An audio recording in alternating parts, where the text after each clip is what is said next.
আওয়ামী লীগের উপদেষ্টা পরিষদের সদস্য সাবেক বাণিজ্য মন্ত্রী তোফায়েল আহমেদ লাইফ সাপোর্টে রয়েছেন। শারীরিক অবস্থার অবনতি হওয়ায় তাকে রাজধানীর একটি হাসপাতালে লাইফ সাপোর্টে নেওয়া হয়েছে।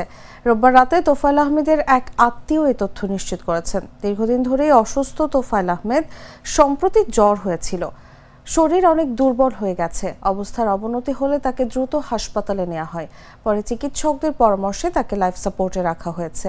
পরিবারের পক্ষ থেকে দেশবাসীর কাছে তার সুস্থতার জন্য দোয়া কামনা করা হয়েছে। কয়েক বছর ধরে হুইল চেয়ারের মাধ্যমে চলাফেরা করছিলেন তোফায়েল আহমেদ। স্ট্রোকজনিত জটিলতায় তার শরীরের একাংশ প্যারালাইজড হয়ে যায়।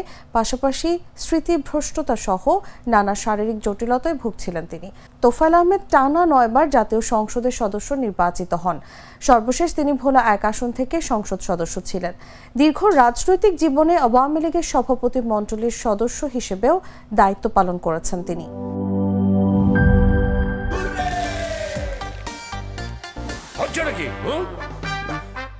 সিচুয়েশন যেমনই হোক, হুররে থাকলে নো টেনশন। মিল্ক ক্রিম আর এক্সাইটিং ফ্রুট ফ্লেভারে তৈরি হুররে ওয়েফারের মাঞ্চি টেস্টে আপনিও বলবেন টেনশন দূর রে, হয়ে যাক হুররে।